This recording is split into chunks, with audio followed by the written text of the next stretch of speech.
Welcome to another LP Gallery tutorial.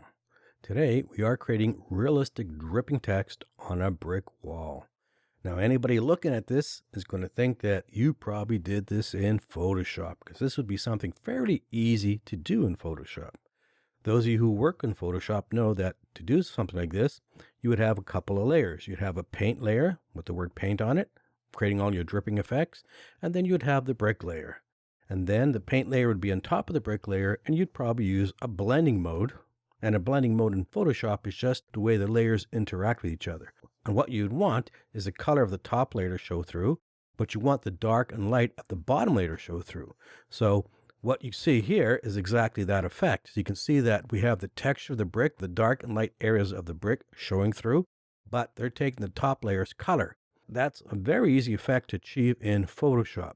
In PowerPoint, we don't have Photoshop type tools. So we don't have layers in that essence, and we certainly don't have blending modes. But in PowerPoint, we can simulate that effect really, really well. So if we take a look at this again and just kind of scan through it, you'll see that it looks very realistic, especially if you look in the grout areas of the brick. You can see the paint really looks like it's flowing through it. You have dark and light areas. So if you go look everywhere on the brick area, you can see that the brick dark and light areas are showing through, but they are taking the top layer's color. So easy effect in Photoshop and not that hard to do in PowerPoint at all. And the best part, of course, is that it looks very realistic. So this is our goal for today. Now, the first thing to do, of course, is to type our text and choose a font. So if we could choose a font that has, let's say, curved sides a bit, then that will help the illusion of the paint dripping down the brick. We don't want really things that have straight sides. So something that has a little curvy edge will be much nicer. Okay, so I'm going to grab my text tool. I'm going to just click here, just draw a box. It doesn't matter how big the box is because you're going to turn this into word art shape so that you can scale it. So I'm going to use all capital letters, and I think I'll just use the word paint. Now we select the text and we go to our font list. And I'm going to choose this one called Berlin Sans. That's a standard Windows font, but it's actually really good for what we want. It doesn't have really straight edges and they kind of curve a bit. So it really helps with the illusion of the dripping text. So I'm going to choose that. Now the next thing I'm going to do, and this is important, we're going to go to our format. We have to change this to a word art shape. And that means it still retains the text properties. That means you can change the color of the text, you can change the word itself, you can change the font, but it's now scalable. You can just grab any of the corner handles and stretch them out. So we're going to go to the transform, and I don't want very much of a bending effect on this or a warp effect. I just want to go and choose this one here called square. That's all I want. And now I can just stretch this as big as I want. And I think it looks pretty good. Okay, now if we take a look at this Berlin font, you can see what I'm talking about here. Look at the edges, how they kind of bend in and out like this. That's perfect. But most of the edges are not very straight. They kind of bend. And that really will help with our illusion of dripping text. We're going to create the drips, but I'm also going to rough up the edges even more. I want to kind of make it look more like brush strokes. Now you could just do the drips and leave the word like that. But again, I really want to get the effect of this is like painted on a brick wall. Okay, the next thing, of course, we have to change our color. So to make it difficult, I'm going to choose a rainbow color. Obviously, if you use a solid color, it's much easier. But I'm going to choose a rainbow gradient, just to show you that this will work great with any color. Now, usually rainbow gradients are a little harder to work with in things like this, but you'll see it'll work out perfectly. Okay, so we go to the text options. We go to the fill. We go to gradient. You get your default gradient. I'm going to move some of these stops over, add a couple more. And I'm going to click on the first one, and we're going to just go through our colors right here and just go from red to purple. So we go red all the way over to purple.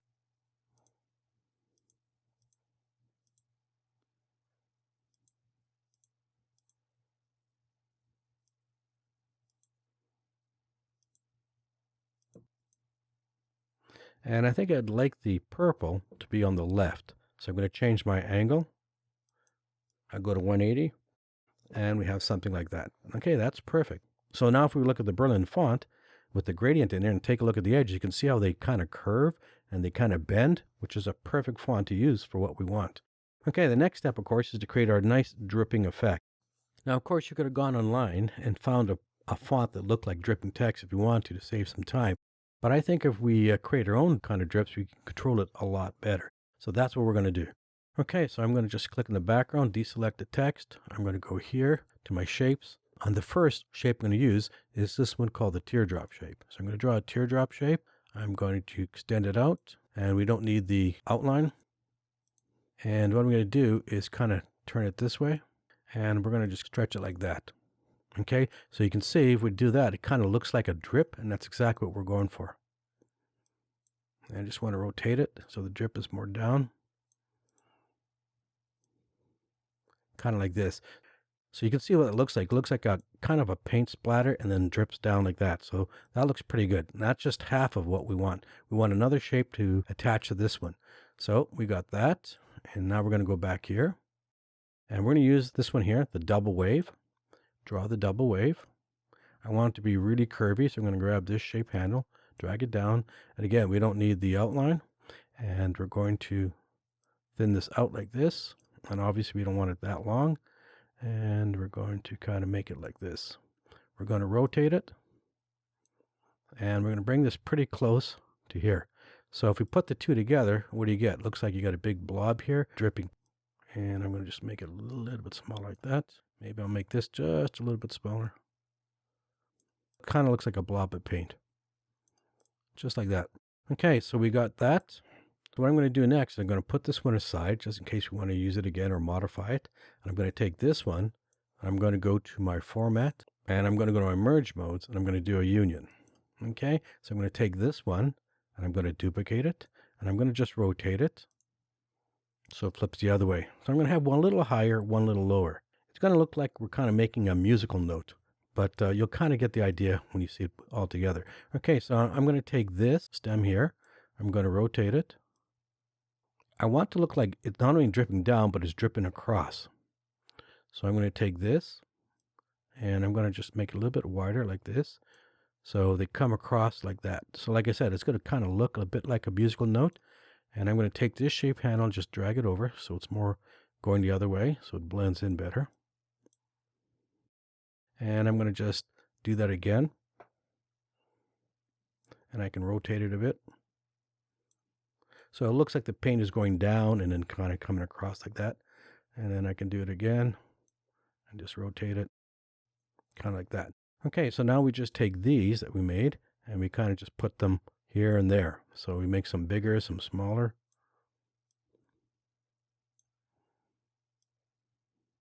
And we do a little bit of rotation.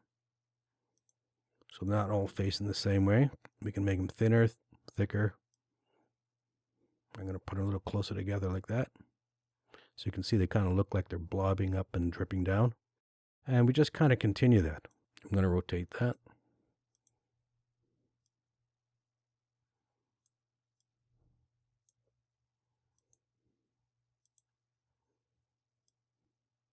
So I kind of think you get the idea what I'm doing.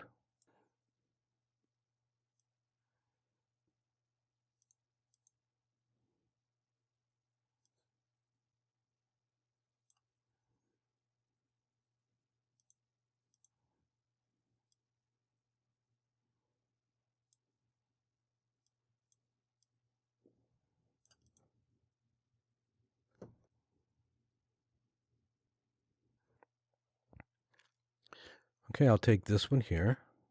I'll duplicate it. I'm going to make it a little bit smaller, kind of like this. Don't want them all the same thickness. Put that one maybe up here, and I'll duplicate that small one again and kind of drop it down here, kind of join the drips like this. So it kind of looks like that. Okay, that looks pretty good. Now what I'm going to do is I'm going to take this one and I'm going to put that aside. I'm going to hold my control button so I can make a duplicate. Put that one aside in case I want to use it for something else or want to modify it. So this is the one we're going to use. We're going to take that. We're going to go to our merge and do a union. Now obviously that's way too big, so we just got to shrink it down. Okay, so the drips are going to come in here like this. You can see they look pretty good. Now, before I get to the drips, I want to rough all the edges up here to make it really look like brushstroke on paint. So what I'm going to do is leave that one there, make a duplicate. I don't want to lose these, so I'm going to make a duplicate. I'm going to put this one here. I'm going to click on my text. I'm going to click on this. Now, we're going to go to our merge shape, and we're going to do a subtract. Now, the minute I do a subtract on this, This is no longer going to be a word art object. It'll now just be a shape. Okay. So I'm going to go to my merge. I'm going to do a subtract. And I get something like that. And that's what I'm looking for. I'm looking for to rough up the edges because we're going to be putting the drips in here and it'll look really good. Okay, so I'm going to take this one and kind of do the same thing. I can squish them up like this. So again, we're going kind of to the edges like that. Now you don't want to lose the words, so you don't want to go like really high up so that you start losing the stems of the words so you can't read them. You still want to be able to read the words. So I'm going to take this and I might rotate it and duplicate this and rotate that one. Okay, so you kind of get the idea what I'm doing. So I'm going to just continue with this. So I'm going to take this, hold the shift, click that and that, do subtract, and we get stuff like that. And again, we just repeat that.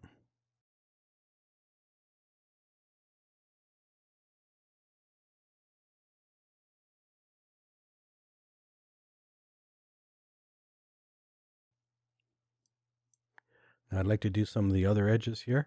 So I'm going to take this and we'll rough up the edges of the T. Now you notice I'm kind of doing one at a time. It's better control. I can make these shapes, put them on everything, and do the subtract at once. But if I do it this way, kind of one at a time, I have better control. Because if I'm not happy, I can undo it and try it again.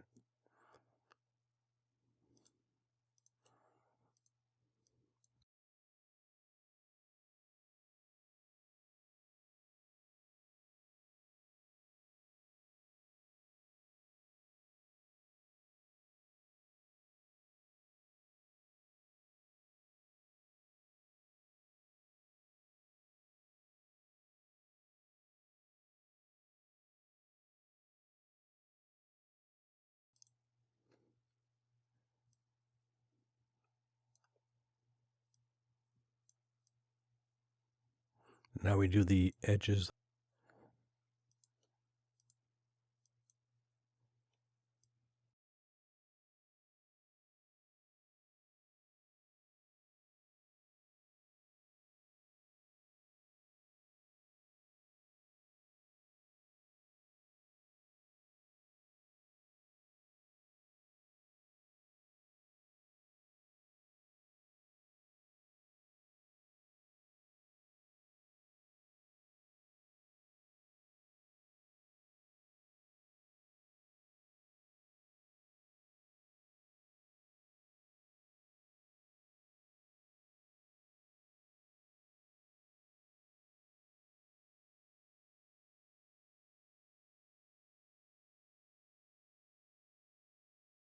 Okay, so we kind of roughed up the text. Kind of looks more like brush strokes, looks a little more realistic, looks a little better on the brick surface. And now we want to create our drips. Okay, so I'm going to take this and I can see that this is the way I did it. So I don't want them overlapping like this. So I want this to be flipped. Okay, so it's going the other way, more like that. It'll look more natural. And we kind of line it up like this. You can make it a little thinner. You obviously don't want to go like this. You want to keep it within the stem of the letter. So something like that.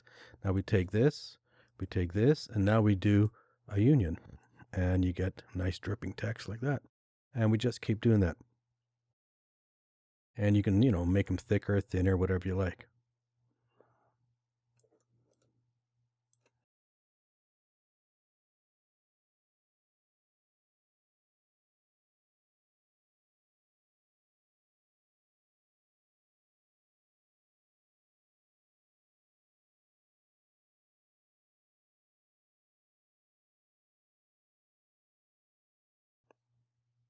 Okay, so now we want to do like the stems of the letters.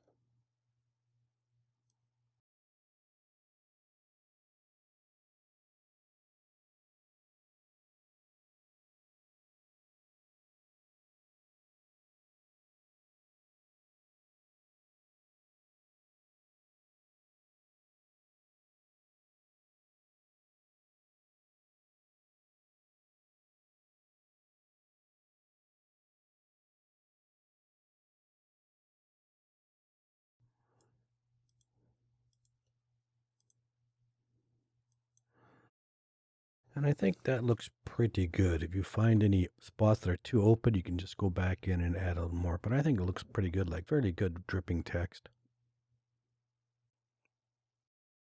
Now I've kind of roughed up this text quite a bit now. you may not want to do that much effort. You may just want to put the drips coming down at the bottom, leave the rest the way it is, and that's fine. I kind of like to make mine a little more realistic because I know what this is going to look like on the brick. Painted text would kind of be really roughly drawn onto the brick. The next thing, of course, to get our picture of the brick. So I'm going to go to Insert, Picture, and you can see I have a lot of pictures of brick. I often take pictures of my surrounding, looking for things that I think I might use in a project. So brick is a very common thing I use. So I've got a lot of pictures of brick. So I'm going to take this one. I'm going to bring it in. You can see that it's very, very bright red. So I need to tone it down a bit. So I'm going to go to my picture tools. And I'm going to take the saturation down a bit. Something like that looks pretty good. So usually when you bring your pictures in, you still might want to play with them. Now, of course, if you have Photoshop, you can do it in Photoshop. But if you're just doing little minor edits like this, well, you can just use PowerPoint. It works just fine. Now, most of you probably think what I'm going to do is take the text and just make it transparent. That's not quite what we're going to do. So I'm going to show you why just making it transparent is not going to work. Now, what I want to do, of course, is make sure the brick is the same size as the text. So we're going to make it a little bit taller. I'm going to just stretch it out, just like this. It's just brick. Nobody's going to know what the brick really looks like, so it looks pretty good. Okay, so what I'm going to do is I'm going to take this text, I'm going to copy it, and I'm going to draw a rectangle. I'm going to paste it into the rectangle as a fill.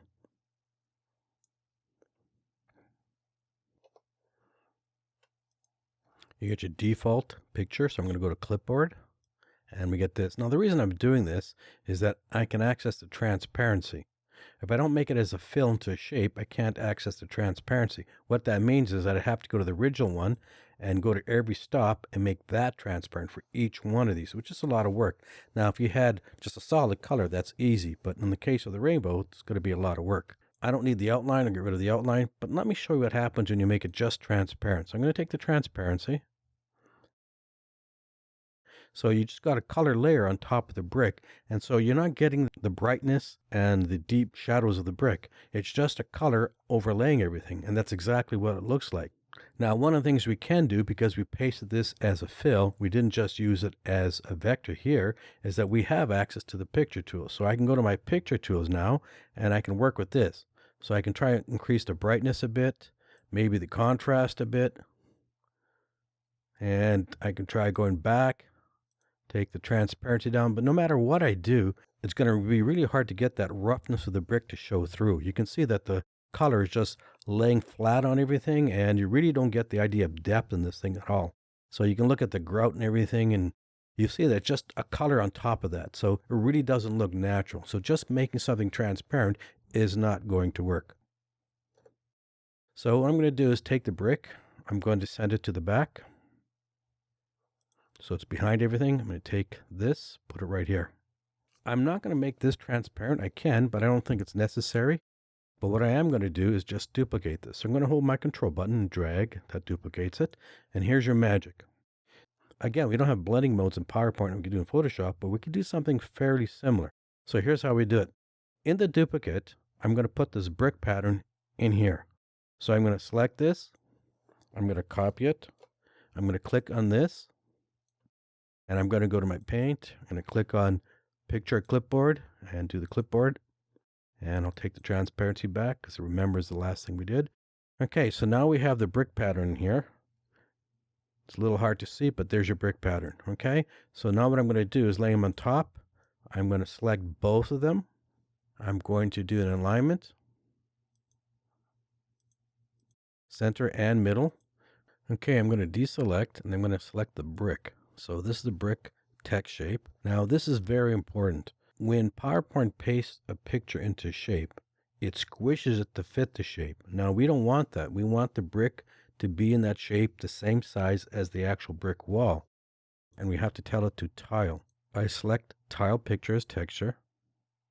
And then I want it to be aligned to the center. So I want the brick pattern actually in the center of the text. So I'm going to go here. I'm going to go to center. So now it's aligned to the center. Now I'm going to select both of them again. And what I have to do, of course, is line them up. So you got to look where the patterns are and just kind of line them up. And that looks like about right. So it looks pretty good. I'm going to click on the brick shape again. I'm going to go to my fill. And I'm going to make it slightly transparent so you can see it. Okay, so now the brick layer is becoming transparent, and we can see the rainbow color below it. Now, you might look at that and say, well, that's the same thing as you did before. It's just a layer on top, and you're not really seeing the depth of the brick. Here's the trick. So what we do next is we go to our picture options, and we work with the brightness and contrast. Now, this is how it's going to work. Brightness either takes things to a lighter or darker area, but it's an even tone. It's like it works in the middle gray areas. So it'll take something to black or it'll take something to white, but it's kind of an even tone. Contrast is the reverse. Now we're going to do the contrast by dragging to the right, and that increases the contrast. So when you increase the contrast, what you do is you get rid of the middle grays, the middle areas, and you push more towards the dark and the light areas. And that's exactly what we want. So we want to push this more to the dark and light areas. We want the shadows and light areas of the brick to show through. So we take the brightness and we move that. Okay. Now the trick will be the contrast. We take the contrast and we move that. And as we move the contrast, you can see it's getting a little darker because it's moving away from the middle tones. And I'm going to just move the brick layer up here so you can see what we're doing. By going to the contrast, I'll do a little more. You can see what we do. So you see what it's happening there? It goes a lot more to the dark. And same with the brightness goes more to the middle tones. Okay. So that's kind of what we're playing with here. Okay. So now I got to line them up again.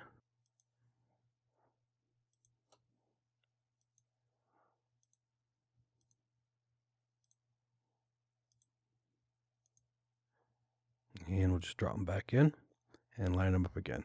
Okay, so now you kind of got the idea what we're doing here. Okay, so you can see that looks pretty good. Now the rest is just a matter of playing with the controls. How much transparency do you want? How much color do you want showing through? Do you want it to be a little more to the brick color? So in this case, moving towards the left, we're removing the transparency, making it more of the solid brick color like that. Okay, it looks pretty good there. Do you want more color? Then you just drag it back to the right to get something like this. And then you just go back to your pictures and you play with the brightness and contrast till you get what you like. You don't want to take too much contrast, so you got to be careful with that. And same with the brightness. You don't want too much of it. And then we just keep going back and forth until we get something we like. Now that looks pretty good to me. And again, so you just keep playing till you get what you want. Now that looks pretty good. I still get my color, but I get the depth of the brick. So if we take a look in the grout areas here, you can see that it looks very realistic. We're getting light and dark areas. It really looks like the paint is flowing over the brick, going into the grout, coming back out again. We have nice deep shadows in the brick layer. We have bright areas too. So it really looks like this is painted on top of the brick. And again, you can just keep playing with these. So if you want to make it a little more contrasting, if you think it's too bright, you can take the brightness down. So it's just a matter of keep playing with it until you get to the point you like. Now, if you thought this was too bright of a color, well, you can take your saturation down. You can even move your temperature. If you want to move it more towards the blue, you could do that. You want to move it more towards the red-orange, you could do that. So anyways, if we take a look at that, I think that looks quite realistic. So that's about the closest you're going to get to working in a Photoshop-like effect where you have multiple layers and you have a blending mode. We don't have a blending mode here, but we can certainly simulate it. And this works with just about anything, particularly that's rough. This is a couple of PowerPoint's paper textures. So here we have the painted text here, and what we have is transparent text. Now, it looks pretty good here, but the problem is this. You can see we have deep shadows in the crumpled paper. You can see when you put the paint shape on top and just make it transparent, it lightens those shadows. So what that does is it flattens them out.